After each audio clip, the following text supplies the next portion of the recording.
I can see the thumbs up coming, so that's wonderful. Thank you.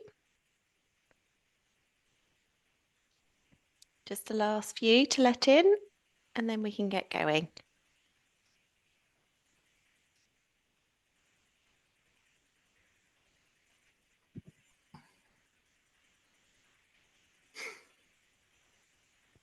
Right, just the last few people to come in.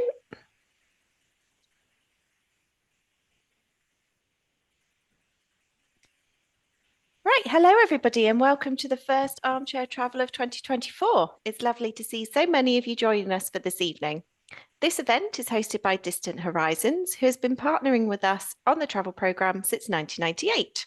I'm also delighted to introduce and welcome this evening's speaker, Professor Charles Ramble, who has actually led 13 tours with us and Distant Horizons starting in October 2008. Just to remind you all, the Armchair Travels events are recorded, including this evening's, and if you have missed any of the talks we've previously held, these can all be found on the Cambridge Alumni website. I'd now like to hand over to Daniel from Distant Horizons. Oh, thank you very much, Claire. Yes, my name's Daniel Moore. I help manage the cultural travel company Distant Horizons. We specialize in scholar-accompanied journeys to many parts of Asia, North Africa, Europe, the Middle East. We try and include destinations which are probably a little bit less visited in these regions, and we try and include experiences and visits that allow the traveler to really get under the skin of a country. These might be briefings from local academics, politicians, journalists. It might be visits to private homes, private collections, food and wine tastings. We've been working with Cambridge University alumni and Oxford University alumni for over 25 years. And in that time, we've probably organized, around 350 journeys, taking upwards of 2,500 alumni. And these are friends and family of alumni too, who are more than welcome to join any trip. I think we've had a wonderful response to today's lecture. And seeing some of the names in the registrants as we've been discussing are people who've traveled on previous journeys, which is lovely to see. A couple of practical points, if I may. We would definitely encourage questions. Please do ask these, but if you could use your chat box to do that, I will try and collate some of these questions and put these to Professor Ramble at the end of the lecture. If you may give me just a minute or two to canter through some of the journeys that Cambridge University are planning for 2024. And these are also open to Oxford alumni as well, and friends and family, as I said earlier. In April, we have a journey right into the heart of Central Asia, to Uzbekistan and Tajikistan. And this takes in some of the major medieval cities of Bukhara, Samarkand, Khiva, which many people would say have some of the finest art and architecture of the Islamic world. A bit later, Dr. Alex Koller accompanies a journey to Romania, and this will involve probably about 6 or 7 days of lightish walking in the stunningly beautiful mountains of the Carpathian Mountains of North Transylvania, which possibly are one of the last remaining great wildernesses of Europe, and as well as being scenically rewarding, are also very culturally rewarding. In September, Professor Jay Lewis of Oxford University accompanies a party to Japan, and this is very much a sort of first-time visit, but taking in many of the major cultural and historical sites of Japan's major central island, Honshu Island.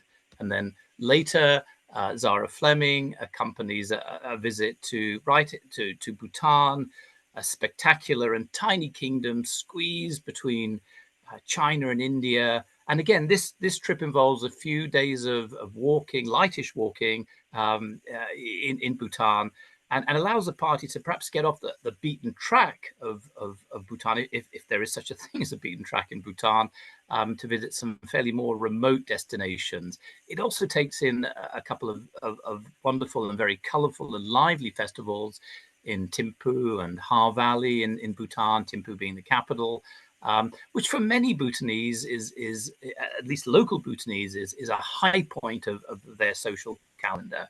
And then finally, of course, Professor Ramble, Charles Ramble today, is accompanying a visit and a journey into Mustang, which I'm sure we'll hear.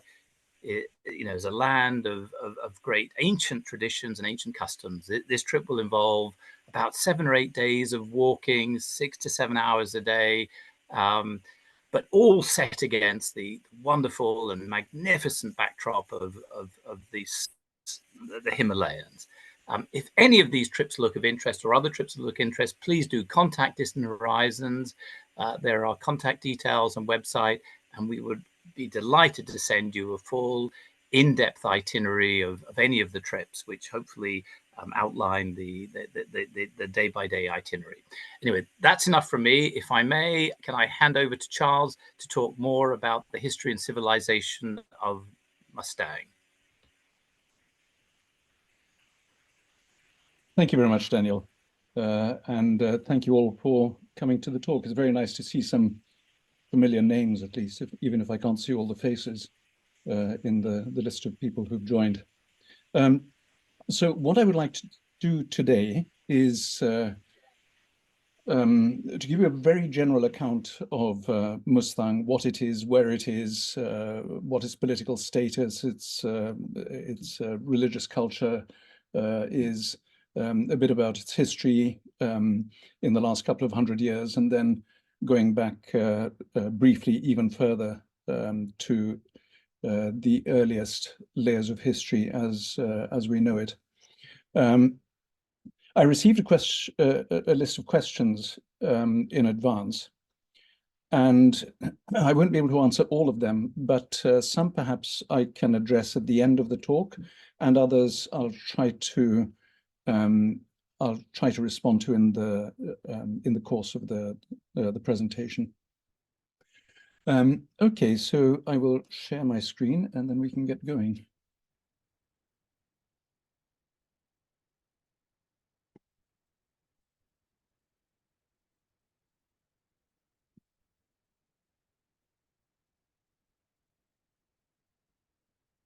Oh, sorry.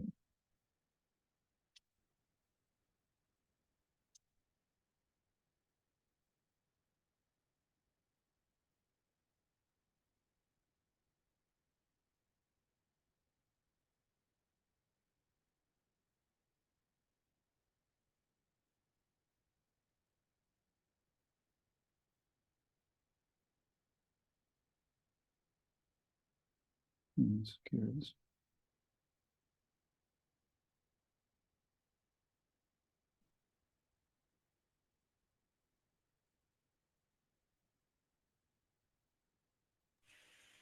It was working before, Charles.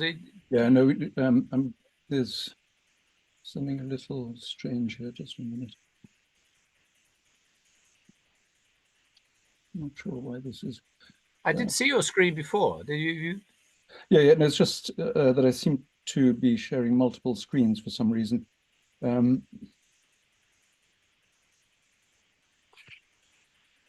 second, let's see if this works. Sorry about this, folks.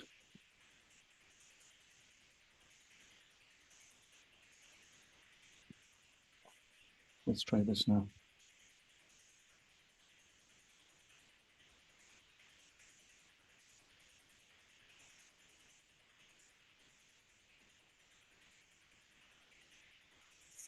Okay, that should be working now. Good. Okay, I trust that's better. Yeah. Okay.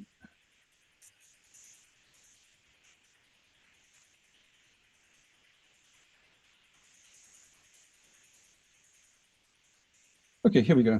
So, a Tibetan kingdom within a kingdom. And that's exactly what it has been until recently. Mustang was a kingdom that was founded in the 14th century, and it continued to be a kingdom right up until 2008, when Nepal itself ceased to be a kingdom, and all the minor kingdoms within Nepal ceased to be kingdoms at the same time. I'll tell you a little bit more about that in a moment. So geographically, this is where we are. And you can see the great arc of the Himalayas over here, the Indian subcontinent, the Tibetan plateau, and Nepal corresponds to the central Himalayas over here.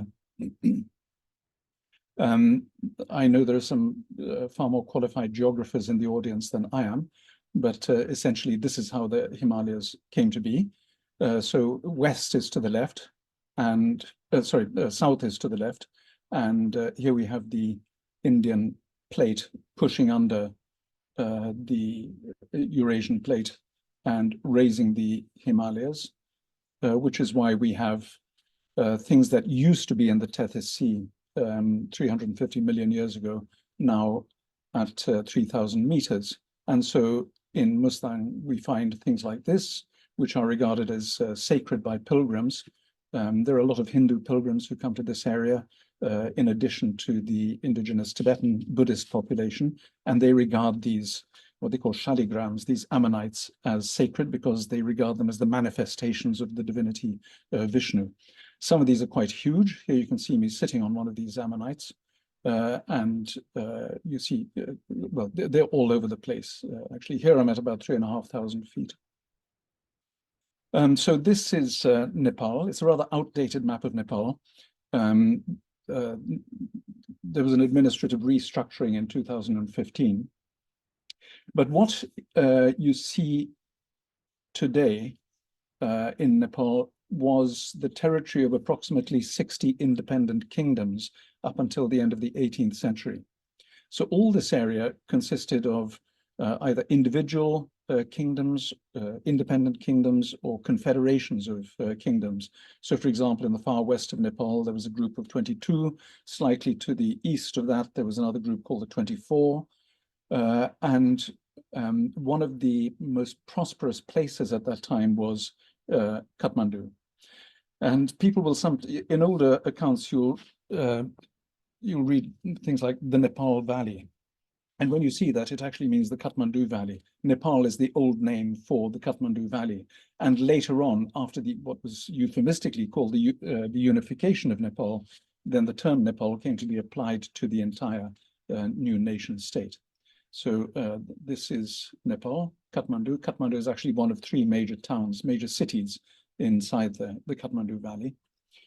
But then, so this is the result of the recent restructuring. There used to be, let's go back, there used to be 14 zones, which are defined here by the red lines, and inside those 77 districts. So we still have 77 districts after this restructuring, but instead of the zones, we now have 7 provinces. And this is the new structure. So Mustang, the area we are talking about here, is now in Gandaki province over here. In the middle of the 17th century, the ruler of one of these little kingdoms, a place called Gorkha, about 60 kilometers west of Kathmandu, decided that he wanted to possess the Kathmandu Valley. This kingdom of Gorkha had been established in the 16th century, and the king at this time was Prithvi Narayan Shah, who is always represented like this in paintings, with one finger in the air to signify that he was the one who made one nation out of 60 different kingdoms. So he set out on a conquering spree, and in 1768 and 69, he conquered the valley, the Kathmandu Valley, and made that the capital of his new nation. So this was the start of the Shah dynasty ruling Nepal. It's a quick romp through Nepalese history to put Mustang in some national context. So actually this is a little bit in the way, it doesn't matter. Jung Bahadur Rana, who was one of the ministers at the Shah court, in 1846, he staged a major coup and then effectively took over the country. And from 1846 up until 1951, the country was ruled by dynastic prime ministers. The kings were still there, they were on the throne, but they were essentially puppets of the Rana prime ministers. And the Ranas were very close to the British, and in fact, it was the British who propped them up. The British always like to have stable, neutral states between themselves and great powers. So Nepal was a very convenient buffer state between Tibet, the independence of which was sometimes questioned. So really they wanted somewhere between British India and China, and Nepal was the perfect place. And this is one of the reasons why the British never had any ambitions to colonize Nepal. Eventually, after 1951, the Ranas were expelled. There was a Shah restoration, and the king at that time was King Tribhuvan, who was succeeded by King Mahendra. Here you see him with Queen Elizabeth. And King Mahendra's son was King Birendra over here, with his family, who were all massacred notoriously by the elder son, Dipendra, in 2001. One of the few survivors, he was not actually present, was the king's younger brother. This is at the funerals of the members of the royal family. Was Gyanendra, and he ruled for a short time until the monarchy was disbanded in 2008. So let's get back to Nepal. So in addition to combining all these different little kingdoms into a single nation, the rulers of Nepal had the task of developing laws that would apply to the extremely diverse ethnic groups of the country. Nepal had about, well, probably still has about 100 different languages. The boundary between a language and a dialect is rather blurred, and I think linguists now prefer to speak of them as languages. Now, in the northern part, you see we have botes. Bote is actually just a South Asian, Indian, or Nepali term for a Tibetan. It's based on an archaic pronunciation of a Tibetan word for Tibet. So it's people of Tibetan stock. So this political boundary that you see here has been drawn almost arbitrarily around through a cultural boundary, because these people here in the northern borderlands of Nepal are all ethnically, culturally, linguistically Tibetan. And going from west all the way to the east, there are about 15 enclaves of Tibetan-speaking people, starting in Humla and Limi in the far northwest, going to Taplejung in the far east, through Solukhumbu, which is the territory of the Sherpas, the foothills of Mount Everest. They are Tibetan-speaking, and also Mustang. And Mustang is Tibetan-speaking, culturally Tibetan. It was a kingdom that was subsequently absorbed into Nepal during the unification in 1789. So to organize, one of the questions that came up was about the relevance of the caste system. So I inserted a few slides about that over here. I can develop it later on if anyone's interested. So in 1854, the Ranas formalized a system that had already existed under the Shahs.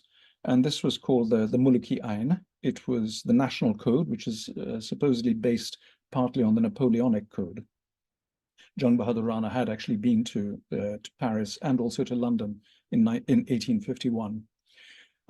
And essentially it consisted of grouping all the different peoples of Nepal into a hierarchy of castes following the Indian model.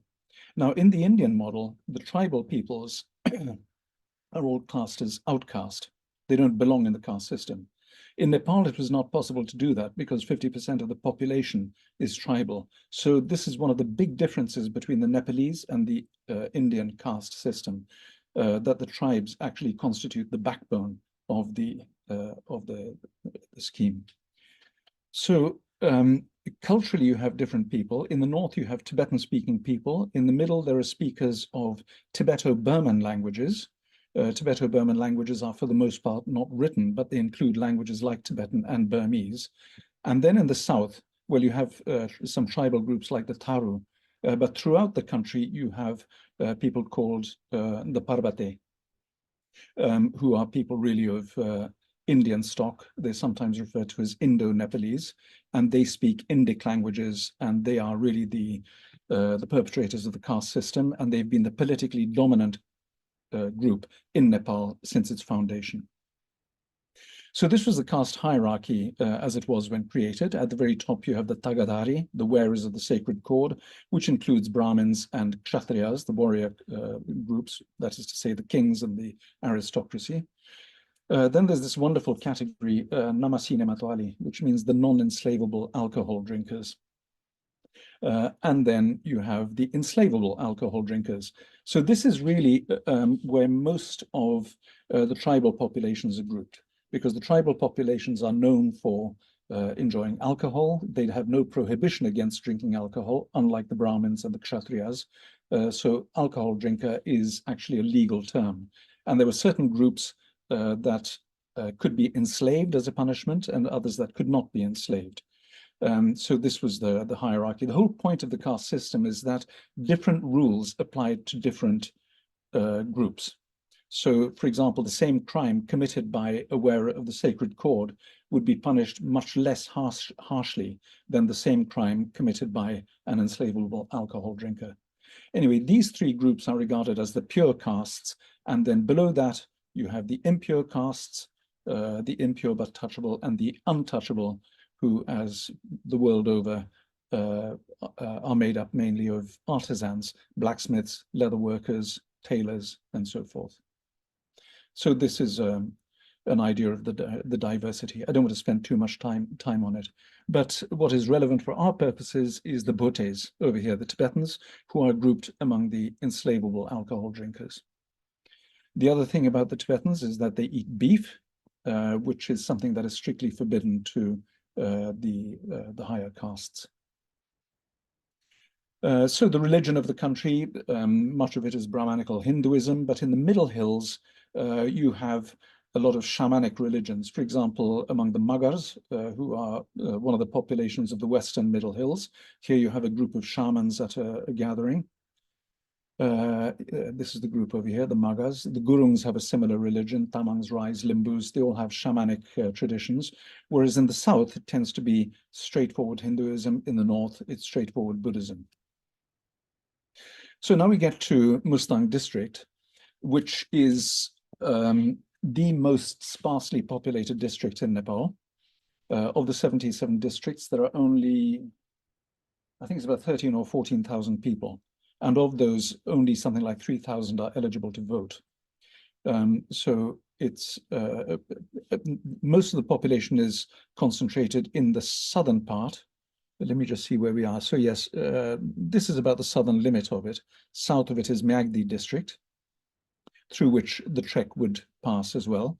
It would start in Pokhara, and then it would go up through Myagdi, and then all the way through Mustang. This is roughly the boundary, the southern boundary of Mustang. And then there are different enclaves within it. So here you have Tibeto-Burman speaking people called the Thakali, and here you have Jomsom, which is actually a Tibetan word, Dzongsampa, meaning Newcastle. And this is now the district headquarters. Further north, you have a group which for me is the most interesting group because it's a mixture of Tibetanized people and people who have not been completely Tibetanized. Probably this whole area only became Tibetanized gradually after about the 12th or 13th century. And then prior to that, you had a rather different culture, more similar perhaps to the tribal cultures of Nepal. As we move further north, so this is regarded as, this is lower Mustang, and this is, okay. Sorry, I see we already get into some terminological difficulties. So in Nepali, the place is called Mustang. In the local Tibetan language, it's called Lo. And when we hear about Upper Mustang and Lower Mustang, this is actually a term that's been created exclusively for managing tourism. It's not an indigenous term. There is a Lower Mustang and an Upper Mustang in the local languages, but the boundaries are not the same. So here you have a rather beautiful town called Kak or Kagbeni, and this is the boundary between Lower Mustang and Upper Mustang. Below here, you don't have to pay any special permit fees. North of here, you have to pay a royalty to the government. So that's the divide. Culturally, it's not a real divide. All this area, everything north of Jomsom is basically Tibetan speaking. And it becomes increasingly more Tibetan the further north we go. But all this was the kingdom of Mustang. Now, somebody did ask about the etymology of the term Mustang and was asking whether it might be related to the name of the American quarter horse. No, in fact, the terms are not related. The etymology of Mustang here is uncertain.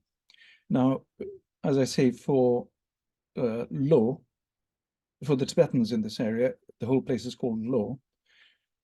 The old capital of Lo, the kingdom of Lo, is Muntang. Okay. So this is probably where the name Mustang comes from. Mustang is the name that's used in Nepali, but Muntang is the name of the city itself. Now, what is the etymology of Muntang, or sometimes Mentang? Tang means a plateau or a plain, and it turns up in a lot of place names.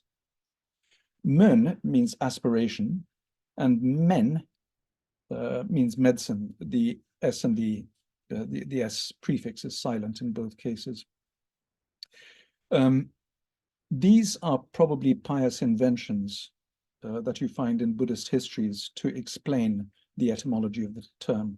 This is very common in Tibetan literature. So this is what you would get. You would get Mentang, meaning the plane of aspiration, or Mentang, meaning the plane of medicine. But why Mustang? Well, it's more likely actually that there was some more archaic term, not Smyrn or Smen, but Smus. And the now silent consonants may well have been pronounced at some point. So it would have been Mustang. And that may well be the etymology of Nepali Mustang. It's an archaic pronunciation. We don't know. I have my doubts about it, but it's the main contender for the etymology at the moment. Anyway, Lo, Mustang, pretty much the same thing. Magnificent mountains. It has the deepest gorge in the world. To the west, you have Dhaulagiri, and to the east, you have the Annapurnas.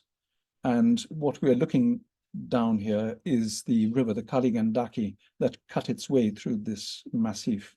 Just to repeat, Dhaulagiri to the west, Annapurnas to the right, to the east, and the Kaligandaki Valley, which is one of the main arterial trade routes through the Himalayas. And it is up this valley that the Mustang trek will be walking. The city of Lomantang itself, which was founded in the 14th century by the first king, Amepal, and it was his son, Agan Sangpo, who built the wall around the city in the early 15th century. This is the last king who died a few years ago, and his queen, who is a Tibetan aristocrat. Historically, the kings of Mustang married aristocratic women from Shigatse in Tibet. Anyway, he ceased to be a king when Nepal became a republic. So why is Nepal? Okay, so I mentioned that all these kingdoms had been absorbed into Nepal, these 60 kingdoms. Why did some of them retain their status as autonomous kingdoms? Well, quite simply because they cooperated with the Gurkhas. When the Gurkhas were unifying the country, they met resistance, quite ferocious resistance in many quarters. But in certain cases, they were welcomed. And one of the kingdoms that welcomed the Gurkhas was Mustang. Why? Because Mustang was itself, by this time, by the 18th century, the vassal of another powerful kingdom in the far west called Jumla. And Mustang allowed the Gurkhas to come in, welcomed them, and the Gurkhas basically said, okay, thanks for helping us. From now on, you'll be allowed to keep your king. He will be a king as long as he's loyal to the great king of the Gurkhas, who will rule from Kathmandu. And they were allowed to keep the title, of king, the style kingdom for the district itself, and also they were allowed to have a considerable degree of legal and fiscal autonomy, as long as they paid the district taxes to Kathmandu. So they were basically petty rulers who were ruling Mustang on behalf of the Gorkhas in Kathmandu. So this is the city of Lomantang itself. All the old buildings still stand. The big building you see in the background is, it's either the Jamba Lakang or Tukchen Gompa. Anyway, these are both 15th century temples that were built by the second king, Agon Zampo. And there's been a wonderful project to restore the extraordinary murals within the last couple of decades, funded by the American Himalayan Foundation and overseen by a very capable Italian chap called Luigi Fieni. And Luigi trained the local people to carry out art restoration, and you see them doing this here. So anyway, these are some of the places that participants in the trip will visit. And there's also a thriving monastic population over here. They belong to the Sakyapa school of Buddhism. There are 4 main schools. The Sakyapas have always been dominant in Mustang. It's a school that was founded in the 11th century. And there were even some of the princes of Mustang who became abbots of this church. So this is the annual, what can we call it? An exorcism or dance festival, culminating in an exorcism sacred to Padmasambhava, who is regarded as one of the founders of Buddhism in Tibet, historical figure dating from the 8th century. And this is the Tiji festival, which entails masked monastic dancing, and it takes place in April or May. There are other temples which are much less well known. For example, this beautiful convent. It's an abandoned convent. It was abandoned sometime in the 1960s, just opposite the village of Chusang in southern Mustang. It's called Gompagang, which means the ridge of the Gompa. The Gompa is a monastery or a convent, and its proper name is Kunzang Choling. But it's been largely ignored, but now there's a tremendous restoration project going on there. I did a book about it with two colleagues of mine, one John Harrison, a British architect, who did some spectacular drawings of the place, and an art historian, Christian Lutzenitz, who is Viennese, but is professor of Tibetan art history at the School of Oriental and African Studies in London. And I worked on the archives. I do texts, not art or buildings. So I was able to obtain the archives of the convent and reconstruct the lives of the nuns and their personal lives to a certain account, but also their economic activities. So here we have the registers, how they used to make their money by lending grain and cash. And anyway, this was the book that came out, The Blessing for the Land, just a couple of years ago. And there are wonderful documents in here. So we have the convent rules, the last set of convent rules that were drawn up in 1942. And these are not the nuns of the convent. Most of the time when you see Tibetan nuns, they have shaven heads, but there is another school of nuns who are called quite simply the shaggy-haired nuns, because they have these magnificent dreadlocks. The nuns belong to this school, but this photo is actually taken from a sister monastery in Tibet. So this is some of the documents. Yes, and then we have the rules for the protection of the nuns. Even when I started to work in Mustang in the early 1980s, the standard form of marriage there was bride capture. So a bunch of men would turn up at the house of a girl in the middle of the night, tie up the parents, drag the girl away, and they would live happily ever after. But the nuns, of course, sitting on their ridge would have been sitting ducks for anybody who fancied a bride. So there were rules made by the local duke against nun capture. So there was quite a steep fine. 32 rupees at this time would have been a very substantial sum. So anybody who stole a nun would have to pay a fine of 32 rupees. And the document goes on to specify that he would have to return the nun, couldn't keep her. Okay, one of the things I work on primarily is not Buddhism, but the Bon religion, which is the old religion of Tibet. So there is one village of the Bon religion left in Mustang, and it happens to be the oldest Bon village in all the Himalayas. And this is the little village of Lubrak, just 17 houses. And but it's a repository of ancient Bon culture. And this is one of the main lamas. He's descended from the founder in the 12th century. And here he is sitting inside a juniper tree, propitiating the serpent spirits. So these are the kinds of what anthropologists call apotropaic rituals that are widely performed, not so much by monks, but rather by lamas, because you have different religious traditions, both within Bon and within Buddhism. You have the tradition of celibate monasticism, and then you also have lineages of tantric lamas, which go from father to son, and he is in this tradition. So these are the kinds of rituals they specialize in: fumigation ritual for repelling grasshoppers and other insects, as well as birds, rodents, and wars. So they really spend most of their time not so much meditating in monasteries, but performing very practical rituals for the benefit of the king of communities. One of the people that we will meet when we go to Lomantang is the king's doctor, Amchi Tenzin, who is also a tantric lama. And here you can see him. He set up a very successful school for teaching traditional Tibetan medicine to children from the neighboring villages. And he also performs these protective rituals. So here he is preparing a ritual called the closing of the earth door and the sky door. And these are the effigies that are made with the skulls respectively of a sheep and of a dog.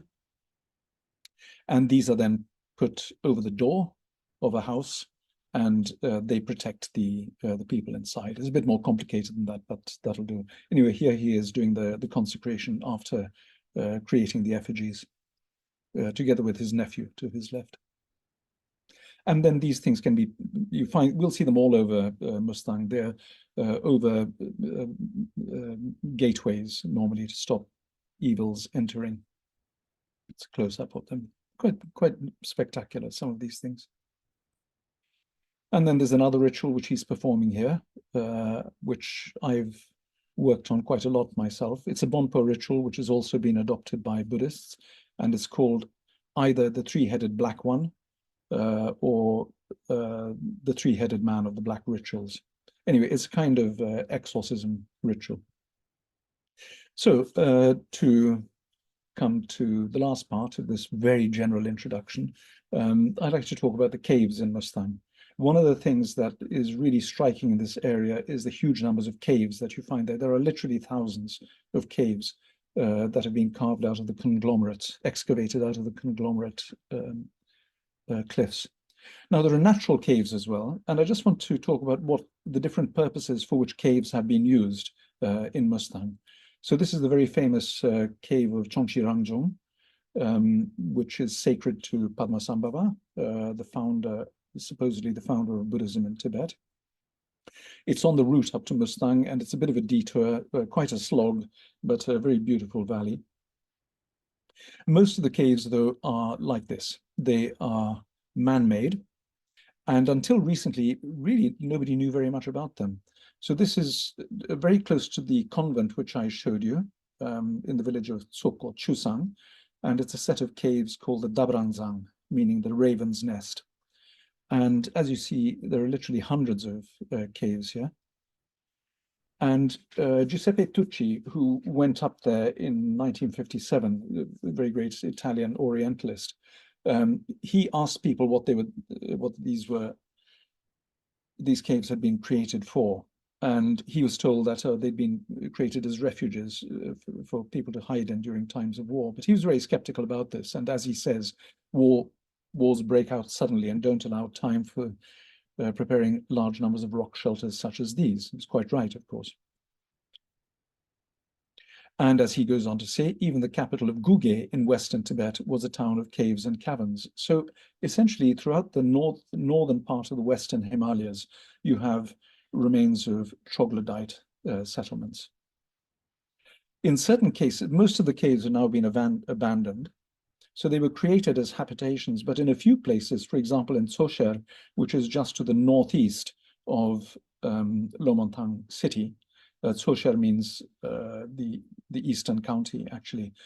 There was a GLOF in 1986. A GLOF is an acronym for a glacial lake overflow, I think. So anyway, it was a massive lake burst which wiped out the village. And then the people had no homes or fields left. So they went back to re-inhabit the caves that their ancestors had lived in. And actually the caves are quite pleasant. You can live inside them. They're dry, they're warm. The wind doesn't get in. And, there are little holes that punch through them for illumination. And it's possible to visit some of these caves. And in certain cases, we know that they were used as wartime refuges. In one document I found, it's a document from this village, Te, from the 17th century. There's just above this construction over here, you can see the caves in this fault in the rock up here. And this is a close-up of them. So this is where the people used to live. But during the wars with Jumla in the 17th century, the people left the village to escape from the invading armies and took up residence in the caves. And as they say, when we people of Te, the place is called Te, powerful and humble alike, took refuge in the cliff caves of the birds, we had nothing to eat but dried buckwheat stalks and leaves. Very little archaeology done in this part of the world, but a very important work has just been published, sadly all in German. But these were some German colleagues with whom I worked on a 7-year project in the 1990s. It was a project that ran from 1991 to 1996 or thereabouts, I think. Anyway, 6-year project. And it was a multidisciplinary project. I was working on looking for archives, and my German colleagues were doing the archaeology of caves and other settlements. Anyway, this book came out recently, and they worked particularly on a set of caves in southern Mustang, and don't even need a permit to get there, in which they found burials. So these burials were probably from the 3rd or 4th century. Actually, it spreads quite. They span several centuries, from I think about the 3rd century BC to the 2nd century AD. So these caves continued to be reused. Originally, they would have been habitations, but then later on they came to be used as burial sites, probably for aristocracy, but we're not sure. Probably for aristocracy, because commoners, even now in Mustang, as in most of Tibet, the commonest form of disposal of the dead is what they call sky burial. Bodies are chopped up and fed to the birds. So these are caves and some of the remains that have been found inside them. But what's particularly interesting is this. Now, to the right, you have gold masks from Kyrgyzstan and from Gilgit in the Northwest Himalayas. And here you have one from Mustang. I think 2 or 3 of these masks have been found by some of my archaeologist colleagues. And this suggests that there was a form of burial practice that was similar to what was performed in Central Asia and perhaps as far away as Iran and possibly even Greece, we don't know, linking this culture with the other civilizations along the western part of the Silk Road. In any case, this is a type of funeral that ceased to be performed after the conversion of Buddhism to Tibet in the 8th century. So these are the burial sites in Mustang are definitely before the Buddhist period, so before the 7th century. The other thing for which these caves are used, the only way to find out what's in the caves is to go into every single one. People have been trying to use drones. The danger with drones is that they go inside the cave, they lose communication, and then they drop dead inside the cave. But that would be a way of getting in there and finding out what's going on. So these are the very famous caves of Dunhuang, which contain, among other things, the oldest known Tibetan texts in the world, dating from the Tibetan imperial period, that is to say from the 7th to the 9th centuries.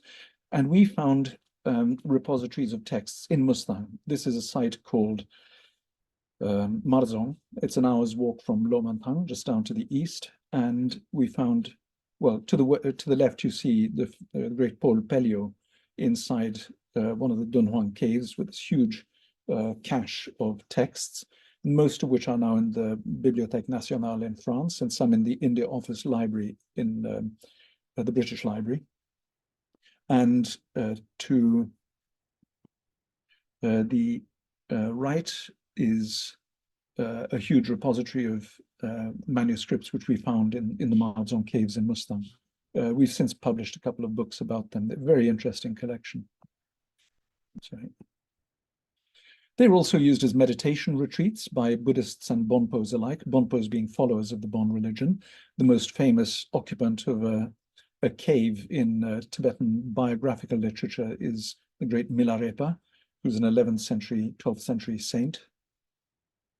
But we have the same in Mustang as well, just near Lomantang. There's a cave which is famous for having been inhabited by the teacher of the father of the founder of Lubrak, the oldest Bon village. And he is referred to in the texts as Rong Tokme Shikpo, who lives in the caves in the upper part of the valley, seeing neither the sun by day nor the moon by night, because he is inside the labyrinthine caves. So these caves are still used as retreats. And for certain types of meditation, you have to be in a dark retreat. So you go into the cave, somebody will wall you up for 49 days, bring you food and water, and then the wall is dismantled after 49 days. So that's still done. In certain places, there are beautiful little shrines, some of which have been raided, unfortunately, the one on the left. The one on the right is still intact. This is the famous cave of Luri in northeastern Mustang. And here you can see this is evidence that somebody has been meditating inside a cave and keeping count of the days. Yet another cave, which was discovered a few years ago, with some wonderful murals of 12th century saints inside there. And in certain cases, in this particular cave complex, again in northeastern Mustang, it's a kind of virtual pilgrimage because the paintings are of famous pilgrimage sites in Tibet itself. So a Buddha image from Kirong, and then there's another Buddha image from Lhasa itself.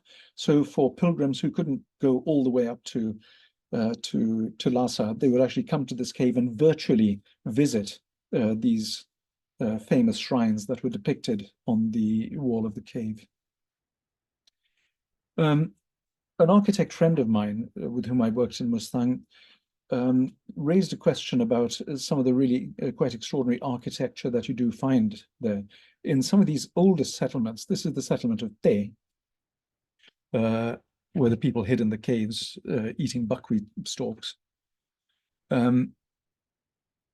Access nowadays has to be by ropes, but in the past, there were quite elaborate structures inside the caves. There were galleries, so access was really not so much from the outside. It was usually through a single tunnel at the bottom, which would then take you up to the galleries, and then you could communicate between floors through with notched ladders. And this is a rather blurred image of one of these cave complexes, which some colleagues of mine then went inside, they measured them and did these reproductions computer-generated reproductions of the interiors of these caves. And as you can see, they're actually wonderful apartment buildings. So down here would be the entrance, and there would only be one entrance or perhaps two entrances. And then once you were in there, then you would be able to communicate with the upper floors through notched ladders. I mean, if we go to Mustang, there are certain caves which are accessible and which it's possible to visit passing from one floor to another along notched log ladders. So this is what the caves would have been like on the inside. There's probably a much larger population up there than there is now, but due to desiccation, probably many of these places have been abandoned. So you can see there would have been a central alley over here inside the cave, and then apartments going to right and left. And this village over here, Te, which we would visit, the old building, the old massif, it's called the Dzong. It's exactly that. You go through this alley, it's covered over at the top, and then all the apartments are off to the sides. And this architect friend of mine had this idea that when people came out of the caves, they didn't know how to build. So what they did was effectively to build cliffs with caves inside them.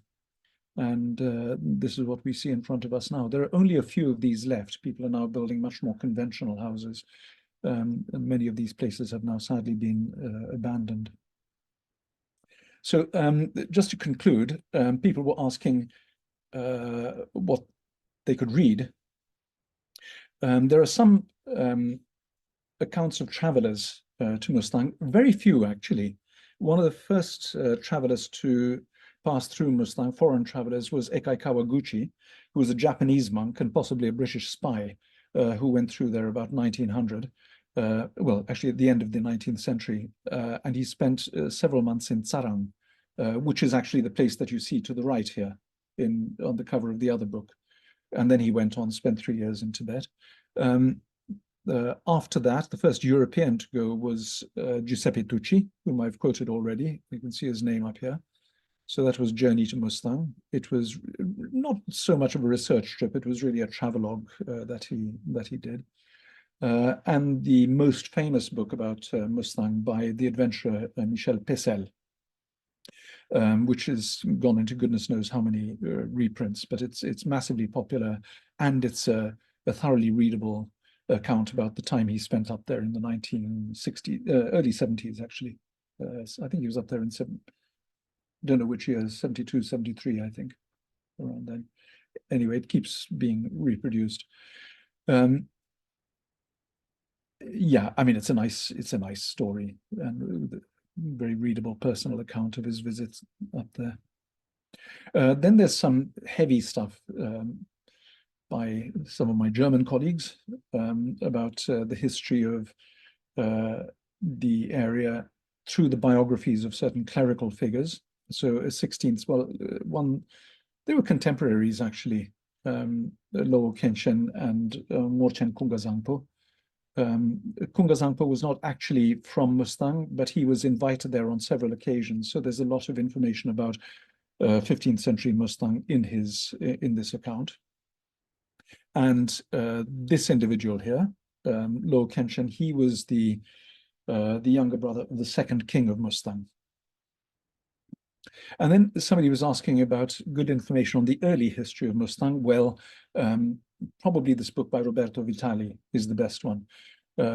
Short history of Mustang, 10th to 15th century, pretty dense going, but it's, I think, probably the best thing out there for the early history, the period just before and just after the establishment of the kingdom. And I wrote a sort of historical ethnography about that village that we just saw, the village of Te.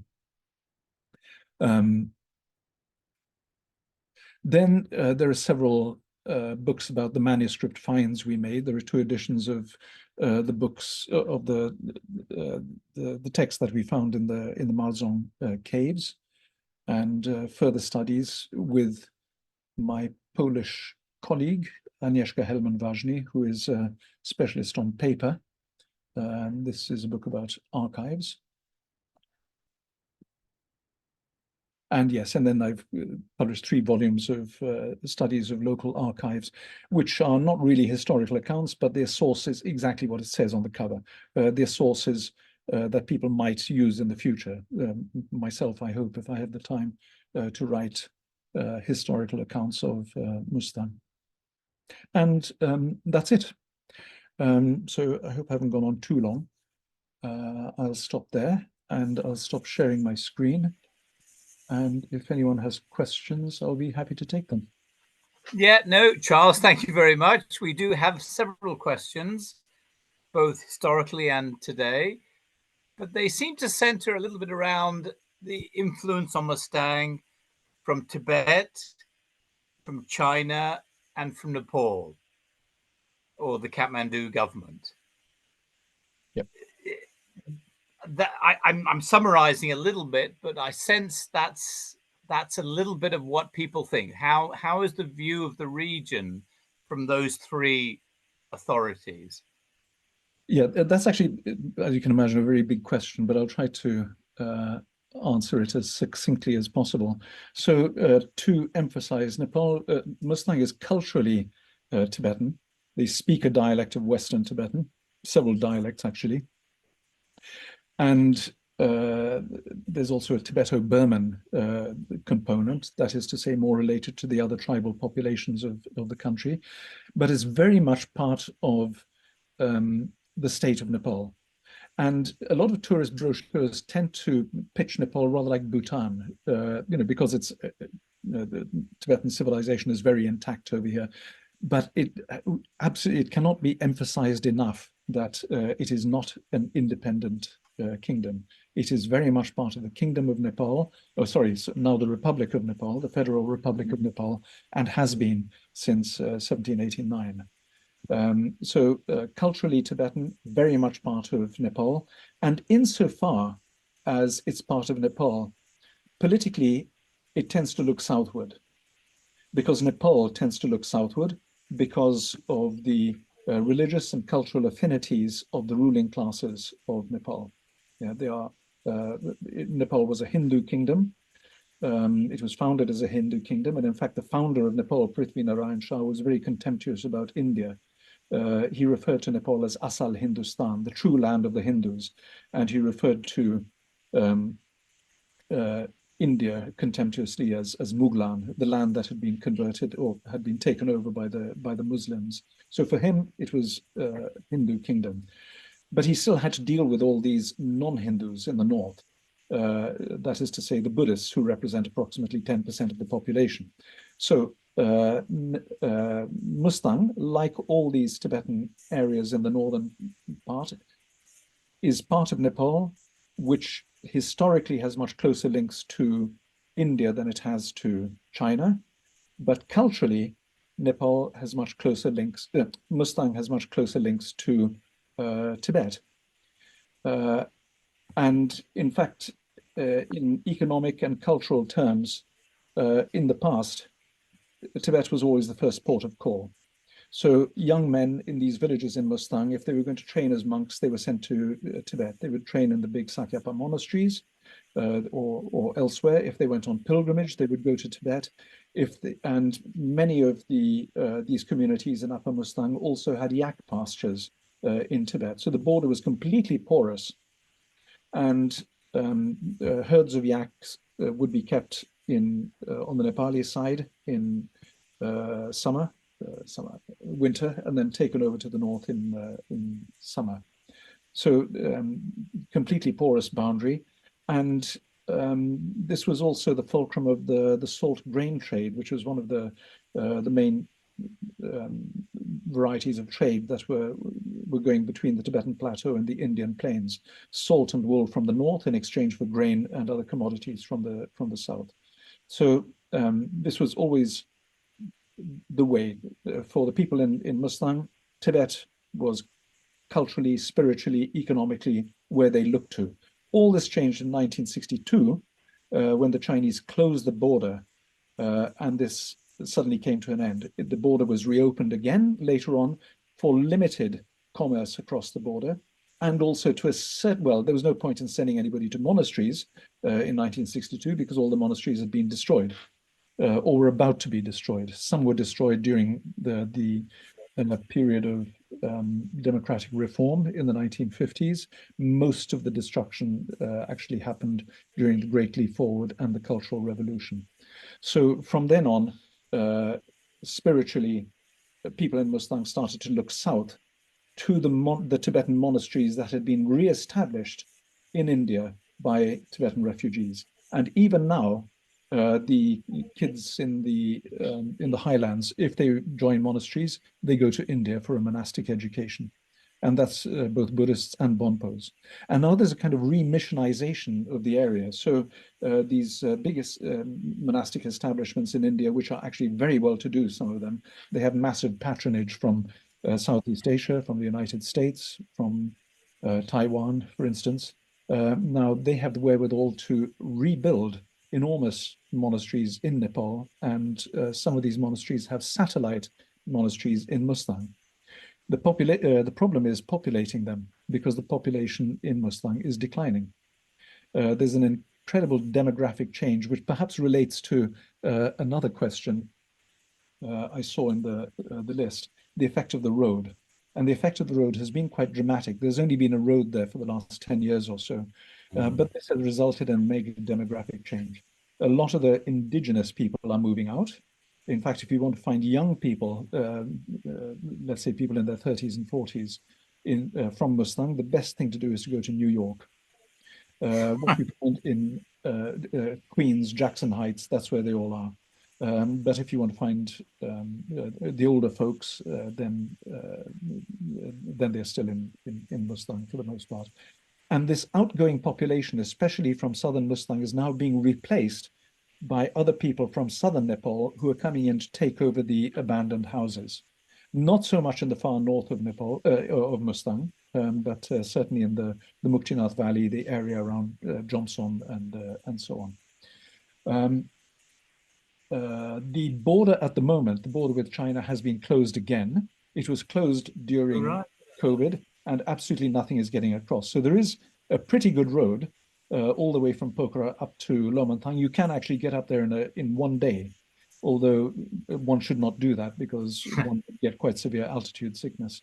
So, you would need to acclimatize for a couple of days, take the trip rather slowly. Acclimatize, spend at least one night at 3,000 meters, and then go on up to Lomanthang. But you can only go up to the border. You can't go any further than that. The border is closed, and we have no idea when it's going to be opened. So the folks in Lomanthang who really depend on cross-border trade for their livelihood, they are really anxiously wondering when and if ever the Chinese are going to open the border. Charles, we've had a couple of questions around the Bon versus Buddhism, and what effect that has on where it's going, what's happening. Yeah. Is there any?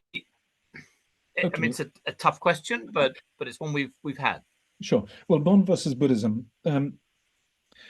As far as all Tibetans are concerned, and as far as a lot of early Western research was concerned, Bon was the old religion of Tibet. This is a bit of a fiction that was put about both by the Bonpos, the followers of Bon, and by the Buddhists. It was in the interest of both sides to have had a religion preceding the arrival of Buddhism in Tibet in the 7th century. So Buddhism came to Tibet in the 7th century. It was really a bit of keeping up with the Joneses on the part of the Tibetan emperor. The Tibetans were regarded as, and this is a literal translation, the red-faced flesh-eating demons, because they used to paint their faces with red ochre and they used to eat raw meat. And so they were regarded as something demonic by civilized people like the Chinese, the Indians, the Nepalese, and so on, who were all good civilized Buddhists. So once there was a Tibetan empire, if the Tibetans wanted to impress their neighbors, then they needed to become Buddhist. And the other good thing about Buddhism is that it came with a written system, so they could use literacy to run their empire with. So Buddhism was really a package, and it also had a certain model of kingship, which had been established by the great Emperor Ashoka in India in the 3rd century BC, the emperor of the Mauryan empire. So he was a Buddhist king who conquered in all directions, brought civilization, Pax Buddhica everywhere. And this was the model that was followed rather superficially by the first Tibetan emperors, who were still nevertheless sacrificing animals and propitiating the old gods. Bon, what happened before that, we really don't know, because there was nothing written. So we have no written sources for Tibet before the arrival of Buddhism. So everything is seen through this Buddhist prism. What we can say about Buddhism is that it was a system that started to crystallize when the Buddhist schools were crystallizing around the 10th, 11th century in Tibet. And it was taking on board to construct itself. It was borrowing things from Indian Buddhism and also quite a lot of stuff from the indigenous religious traditions. So what you see now, as far as Bon is concerned, is a kind of confluence of Indian Buddhism and a lot of indigenous stuff. But then the Buddhists themselves have also taken on indigenous rituals, things like soul retrieval rituals, rituals for the for good fortune, for subjugation of vampires, and so on, which really have no place in Buddhism at all. So both Bon and Buddhism are an amalgamation or are an amalgam of Indian Buddhism, tantric Buddhism mainly, with a certain amount of indigenous religion, and that happens to be a much larger percentage in the case of the Bonpos, with, in the case of the Bonpos, a certain amount of Central Asian and possibly Iranian religion as well, Zoroastrianism. So my gosh, Charles, that's a wonderful philosophical. We've had a practical question as well. Mm-hmm. What's the life expectancy in Mustang, and does that reflect healthcare systems? Yeah, healthcare has improved massively. I mean, when I first went there in the village, as a general rule, if you survive beyond 5 years, you have a pretty good chance of living a long time. When I was there, child mortality was about 30 to 50%. In the village where I was, it was actually 50%. So, children died. Neonatal tetanus. Most of the things that kids died of were waterborne diseases, but that tends to be, they have a better chance up in the highlands because there are fewer diseases around, quite simply, but then also habits of hygiene tend to be much lower than they are in the lowlands. And this is something that really afflicted the Tibetans when they left the highlands in 1959 to follow the Dalai Lama into exile, because they went to India and they still had their tradition of never washing and so on, and that doesn't really work in the Indian plains. So a lot of them died of typhoid and dysentery and so on. But once you get past the age of 5 years, then you have a pretty good chance of survival. And now healthcare is really very good. Very good. No, it's not very good, but it's better than it used to be. And at least now you can get out if something happens.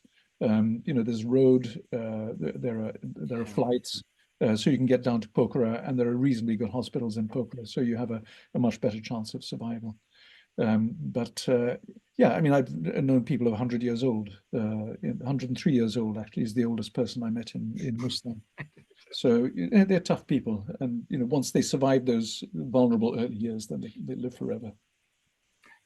I mean, I'm conscious of time.